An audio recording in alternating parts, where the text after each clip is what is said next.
প্রতিদিন সকালবেলা চিন্তা করি যে আজকে ডায়েট করব। তো আজকে থেকে শুরু। এটা মানে ভাবনার ভিতরেই থাকে, কিন্তু কাজে আর হয় না।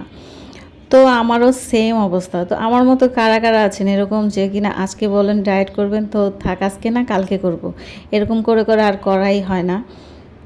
তো আসলে মানে আমরা যারা হচ্ছে হলো খাবার পছন্দ করি খেতে, তারা আসলে কখনোই এটা পারে না। আর পারতে গেলেও অনেক স্ট্রং থাকতে হবে। তো আমিও চিন্তা করতেছি, রুটি ভাজতেছি আর চিন্তা করতেছি যে আজকে থেকে মানে শেষ এটা, আমি কালকে থেকে একদম ফাইনালভাবে ডায়েট করব। তো ডায়েটের মানে যেগুলো খাওয়া লাগে সেগুলো খাবো ব্রেকফাস্টে। তো দেখি কালকে হয় নাকি। তবে আজকে যখন খাবো তাহলে একটু মজা করেই খাই। তা এর জন্য আমি একটা পরোটা ভেজে নিলাম আর একটা ডিম ভাজি করলাম। আর এখানে আমি চা বসাইছি। এই চা একটা নেশা।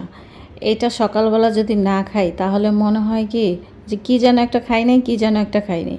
আচ্ছা বলেন তো, আমার মতো কি আপনাদের এরকম হয় নাকি যে সকালবেলা এক কাপ দুধ চা খেতেই হবে? তো আমাদের তো এটা আমরা জানি আমাদের স্বাস্থ্যের জন্য ক্ষতি, তারপরেও আমরা এটাকে অনেক পছন্দ করি। আর দেখেন চাটা কত লোভনীয় লাগতেছে না দেখতে? আমার কাছে তো খুবই ভালো লাগতেছে যখন এটা মানে ফুটে। তো এই যে আমার চা হয়ে গেল, এখন আমি চা ঢেলে ফেললাম। এখন আমি নাস্তা রেডি করে তারপর হচ্ছে খাওয়া শুরু করে দেব। আর এটা শেষ না হতে হতেই মাথায় টেনশন এসে পড়ে, দুপুরবেলা কি রান্না করব, দুপুরবেলা কি খাবো না খাবো, এইসব টেনশন।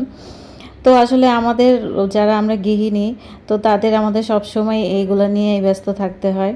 তো আজকে আমার ব্রেকফাস্টটা কেমন লাগলো, কার কাছে কেমন, সবাই জানাবেন। আল্লাহ হাফেজ।